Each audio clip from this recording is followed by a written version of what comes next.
Hey, everybody, and welcome back to the Lead with Love podcast with Dr. Q, where we talk about love, leadership, and real life lessons that actually matter. And remember, if you are here right now, it is not an accident. You're exactly where you need to be. So let's jump in.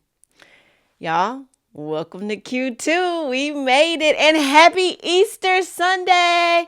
As you know, I believe that the work that we do with humans, the big ones and the small ones, is God's work.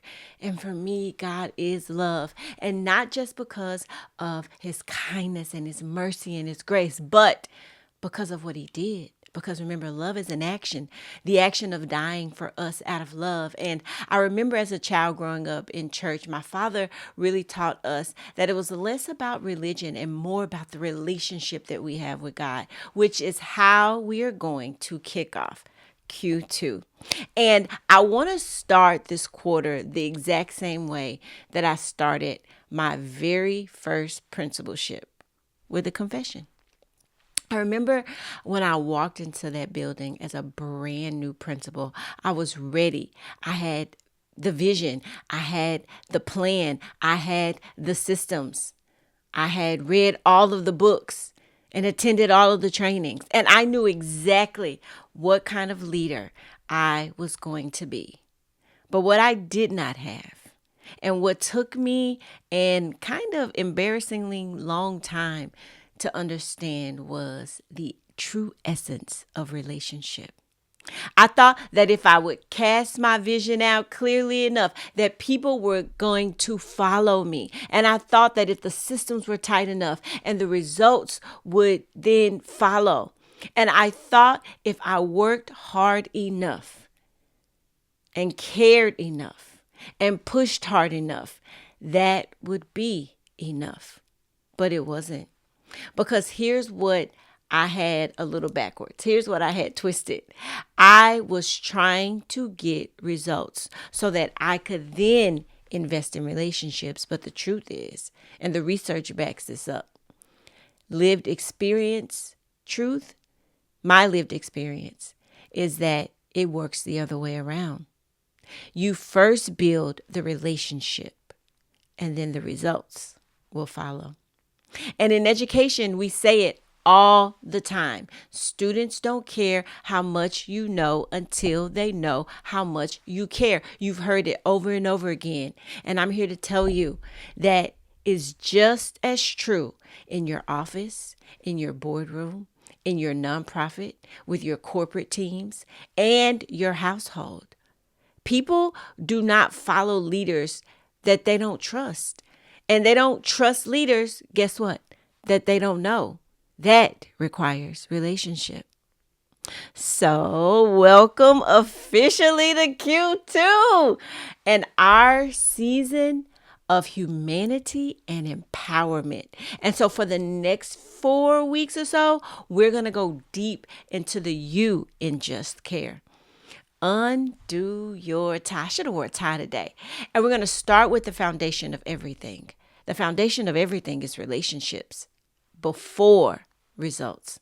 And by the end of this episode, you will understand why relationship is not the soft side of leadership. No, it is the strategic side.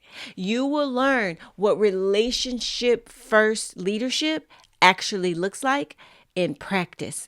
And you will leave with one concrete action that you can implement this week to start building the kind of connections that fuel real, lasting performance in your teams and in your organizations or on your campuses, wherever you may lead.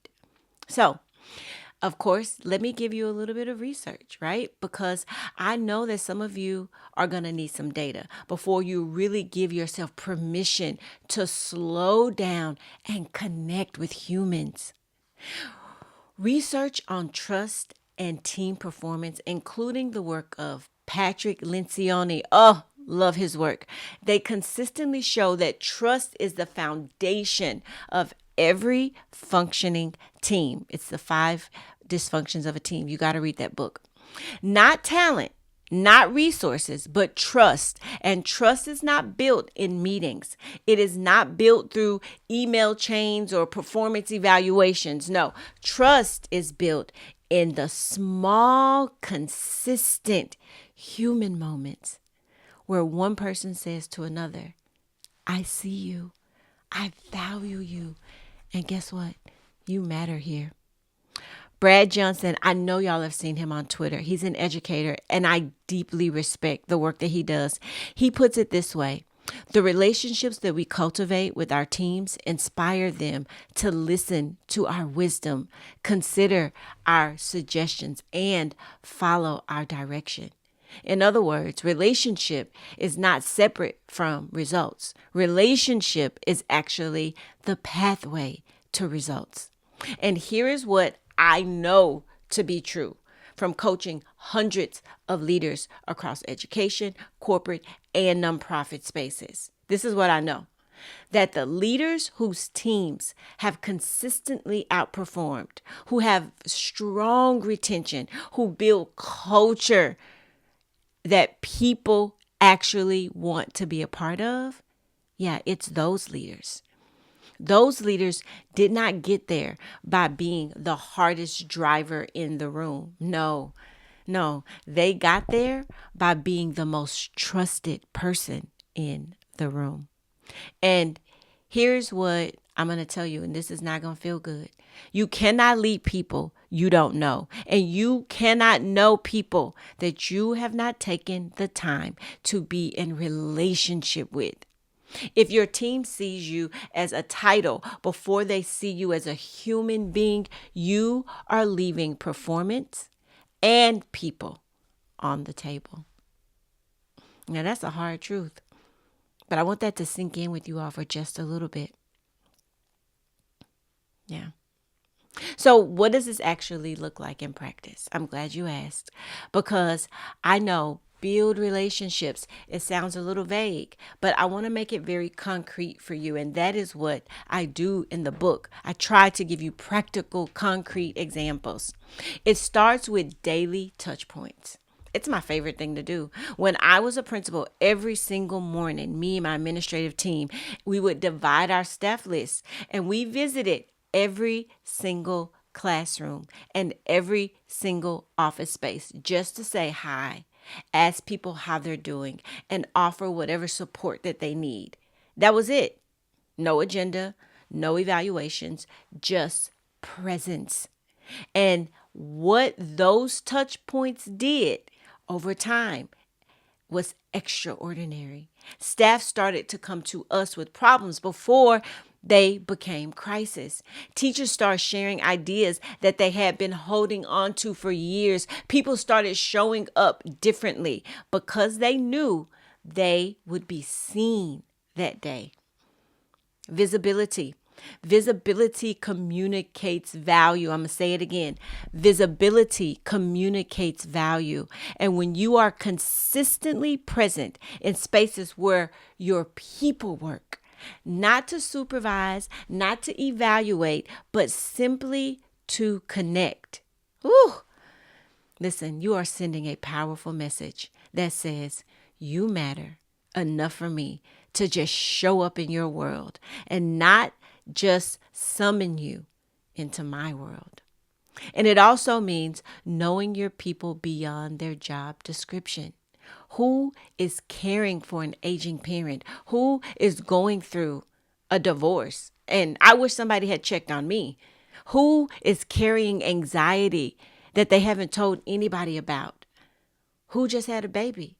Who has a dream that they just haven't shared with anybody because nobody ever asked? You don't need to be their therapist. That's not what I'm saying. But you need to be their leader. And a leader who knows their people can serve them. A leader who doesn't know their people is just managing tasks. And your people are more than that. I want to go a little deeper, if that's okay with y'all today, on a practice that I introduced. I want to say it was probably episode 12, because this one deserves its own spotlight. It is called All About You, All About Me, All About Us. And it is the single most effective structure. It's a structured, like, listening space, and it's a relationship building practice that I've ever used or coached people on. And here is how it works. I'm going to talk about it again. You schedule a one-on-one time with your direct reports. And I would do it every 2 weeks. Biweekly, it works mostly for teams, depending on how many you have. But the meeting has 3 parts, and the structure never changes, which is part of what makes it powerful because people know already what to expect when they come into their one-on-one. It's predictable, and predictability builds safety. The first 15 minutes or so is entirely theirs. They talk, you listen about anything, work, life, what is going well, what is hard, what they need. Your only job in this space is to be present. No phone, no laptop, no problem solving unless they ask you for it. But just receive what they share with you. This part of the meeting, listen, it communicates so much. It communicates something that most people rarely experience from a leader, that your voice is the most important thing in this room right now. Woo! Then the next 10 minutes, you get your space and time, and you get to share your observations. Give them some feedback, some positive feedback. Ask them questions. Address what is on your leadership agenda. And here is the very key insight, because they felt heard first. They're going to be open. You've earned the right to speak by first doing the listening. And then the final 10 minutes, they belong to both of you. Together, you identify next steps, you clarify what support is needed, and you kind of just align on what comes next. You solve problems together. You leave the meeting with mutual clarity and mutual commitment. Listen, y'all, I have watched relationships transform on my campus because of this practice. And I have watched resistant staff members become so invested and become partners. I have watched people who had been quietly suffering start to surface the truth about what was happening in their classrooms and in their lives. And all because someone finally just stopped long enough to ask and to listen. That builds relationships. Caring leads to connection, and connection leads to people who truly follow a vision, a mission, and a purpose. You cannot shortcut this. There is no strategy that you can come up with that replaces it. So here is your Q2 opening assignment. You know, I've got something for you because love is what we do. So what are you going to do this week? This week, I want you to implement All About You, All About Me, All About Us with 3 people on your team. Schedule it before you finish listening to this episode. Put it on the calendar right now. Go ahead. Right now. Okay? 30-minute conversations at least. I used to do mine for an hour, but where you lead 15 minutes of listening before anything else. You may want to make it a little longer. And as you prepare those conversations, I want you to ask yourself this question. What do I actually know about the people that I lead beyond their job performance? If the answer makes you uncomfortable, that is your starting point. That is your invitation. Because relationship before results, that is our Q2 mantra. And it starts this week. So before I let you go, y'all know what I'm going to say. Lead with Love, 8 Heart-Centered Strategies for Exceptional Leadership is available now on Amazon. Chapter 2, Undo Your Tie, is where we're going to be living for the next 4 weeks. Go to Chapter 2, get your copy, and it is going to give you the full research, the full framework, and the personal stories behind every principle we are going to cover in this Q2 quarter. I'm so excited. And next week, we are going to go deeper into the you. We're going to talk about trust before task, why safety has to come before productivity, and why your team cannot give you their best until they believe it is safe to try, safe to fail, and safe to tell you the truth. It is going to be a good one, and I cannot wait. I started my first principalship trying to build results so I could earn the right to invest in relationships. And I had it exactly backwards. Your results will come. Your results will never outrun your relationships. The culture that you want, the performance that you're looking towards, the organization that you are trying to build. It all runs through the people, and people follow leaders that they trust, leaders that they know, leaders they believe actually care about them as human beings. So before you chase the next metric, first, go build the relationship that makes the metric possible.